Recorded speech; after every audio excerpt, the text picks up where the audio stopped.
പണ്ഡിതന്മാർക്കിടയിൽ അഭിപ്രായ വ്യത്യാസമുള്ളൊരു വിഷയമാണ് ഒരു യാത്രയിൽ ഒന്നിലധികം പ്രാവശ്യം ഉംറക്ക് പോകാൻ പറ്റുമോ ഇല്ലേ എന്നുള്ളത്. ചില പണ്ഡിതന്മാർ അത് അനുവദിക്കുന്നുണ്ട്.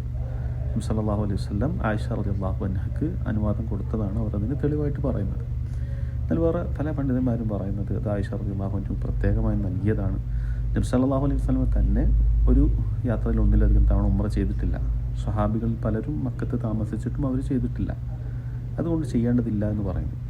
എന്നാൽ ചെയ്യാമെന്ന് പറഞ്ഞ ഷെയ്ഖ് ഇബ്നു ബാസ് റഹിമഹുള്ളയെ പോലുള്ള പണ്ഡിതന്മാർ തന്നെ പറയുന്നത് ആളുകൾ ഒരു ദിവസം ഒന്നിലധികം 4-5 പ്രാവശ്യമൊക്കെ ഉംറ ചെയ്യുന്ന രീതി അത് ഒഴിവാക്കപ്പെടേണ്ടതാണ്. ഒന്നാമത് സലഫുകൾ ചെയ്തിട്ടില്ല, രണ്ടാമത് ഭയങ്കര തിരക്ക് കാരണത്താൽ ആളുകൾക്ക് പലപ്പോഴും പ്രയാസം ഉണ്ടാകുന്നുണ്ട്. അതുകൊണ്ട് നമ്മുടെ നാട്ടിൽ നിന്നൊക്കെ പലപ്പോഴും അങ്ങനെ ചെയ്യുന്നതാണ്, മത്സരിച്ച് ഒരു ദിവസം ഒരുപാട് ഉംറ ചെയ്യുന്നതാണ്. അത് ചെയ്യരുത്.